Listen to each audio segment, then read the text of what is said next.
During the break, we were talking about the dollar and what this set of data does. Your call. Well, I think overall we're going to have a stable dollar towards the end of the year. But as we look into 2022, I think we're going to have a broadly stronger dollar. I think there are three factors that's running in favor of the greenback.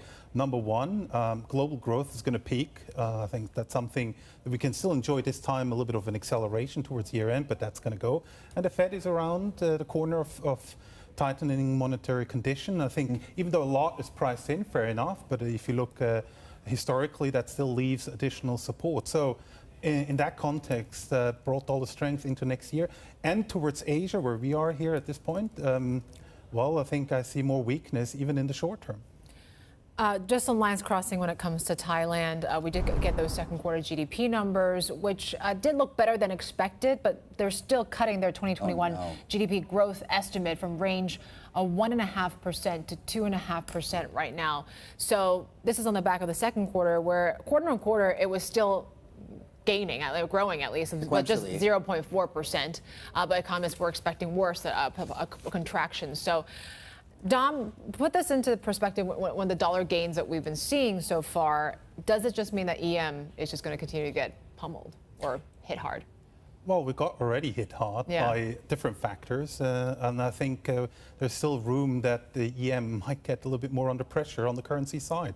So in case of the Thai baht, for example, we're looking potentially at 34 in the making, given that we're not going to turn around on the COVID situation at this point in time. And Asia still struggles. I mean, on top of it, it has in many cases a zero tolerance policy.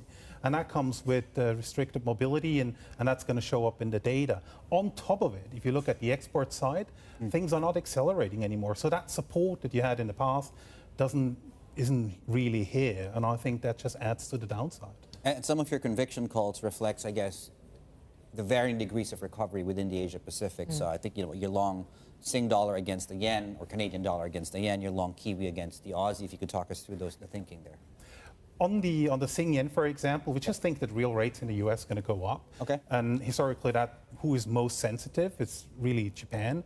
That's one thing, and Japan is lagging. I know the numbers have been better today, but overall, we would say it's lagging. So as real rates move in favor of the dollar, Japan, the Japanese yen comes most under pressure. We're looking at $116 yen, for example. And in Singapore's case, I mean, it's mostly advanced in the vaccination. So at one point, you need to open up, and I think we're also going to see some Sing dollar strength in trade weighted terms. So that gives us an interesting risk reward in the crosses. As it comes to maybe look at the New Zealand dollar, RBNZ is going to hike. A lot is priced in, fair enough. Yeah. But again, here, once the data comes in, people realize more to come. I think particularly against the Aussie, where I think we're still going to have a lot of challenges on the COVID side. Right. I think there's still going to be additional support. Do you think the RBNZ might be able to deliver 75 basis points worth of hikes by the end of the year? Because that's almost what's priced in. Yeah, that looks a little bit stretched, I must admit. I mean, clearly 50, and with the guidance forward-looking, more to follow, let's say over a 12 months horizon, more like 100 basis points. I think that's why I think it gives a lot of support to the currency. So looking at the New Zealand dollar against Aussie at 0.72 at some point. You might ask, hey, why not more? Why not more? But why not parity? No, I mean, as I said, the Fed is also moving at some point, and so these things you need to offset to each other, and I think at the end you arrive on a positive trajectory. It seems like you're a little bit more positive on commodities overall, except for precious metals. We'll get to that a little bit later on, but can commodities still rally on the back of a growth story that's slowing in China?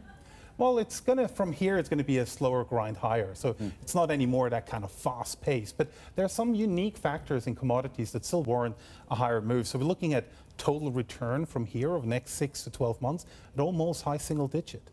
What's the rationale? On the oil side, mobility will come back. I know it's challenged, but I think into next year, we're going to get another 3 million barrels of additional demand. OPEC, a lot of control, so in the deficit, so that warrants a $75 oil price. And then on the metal side, we do have some unique things as well. So going for carbon neutral really calls for us a copper price heading towards $11,000 a ton. That's quite a fair bit of an upside. Structurally a deficit. And then we have all these weather challenges, and that supports the agriculture side. So you have different supply issues left and right. And it's not that the economy is massively slowing either. I know China is the first in, first out, first to slow, but it's not that we think China is going to fall off the cliff either. It's just we need a stable China for commodities. On the other side, we need the rest of the world lifting, and I think that narrative is still here towards the end of the year. And gold and silver? Up, down.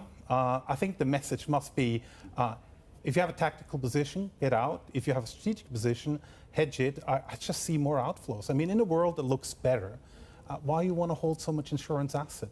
And that simply means the market needs to balance at a lower level.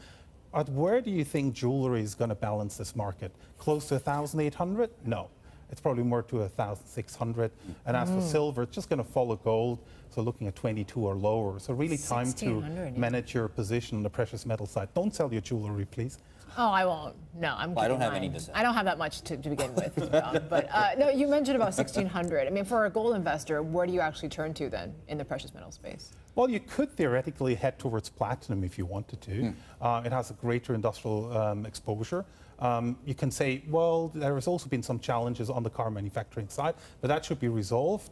And we still have a drift from palladium to platinum, looking at prices above 1,200. That comes with more cyclical risk, but it's a better place to be at this point in time than being sitting in gold. I'm sure you've been asked a question. U.S. 10-year yield. Why does it keep falling? Why are we closer to 1% than we are 2%, or even 1.8%? Just being generous there. What would be the answer? Well, I think maybe we underestimate the weakness outside the U.S. in terms of rates. I mean, how far can U.S. rates really go if the rest of the world is hanging close to zero? So I think that's one factor. Then I think some of the issuance has been a little bit more disappointing on the Fed side. So if that, on the Treasury side. So if you see that one picking up a little bit and the Fed stops buying, confidence should come back and then rates should move higher. It surprised us as well. So it remains to some degree a conundrum. And we've been tracking some of the correlations, right? Real yields haven't exactly been moving in tandem, the negative correlation with gold, for example. Why do you think some of these relationships are breaking down now? Well, I think in case of gold, it was really the dollar story that people started to look at this point in time. It's also a different market. Let's be frank. I mean, different buyers in, let's say, in the treasury market and also on the gold side. So I think people started to recognize, I don't need so much insurance asset at this point in time. The Fed will come. We're certain about that one. The dollar might be stronger. So the condition to really chase the metal at this point was not there. And I think maybe the bond guys are more worried that, look, if the most important proponent of reflation has second thoughts, what's going to support the economy down the road? I mean, the 10-year is really far out. In between, we're going to have a crisis. So why pushing it way too hard? And I think some of these thoughts may be more prevalent on the fixed income side.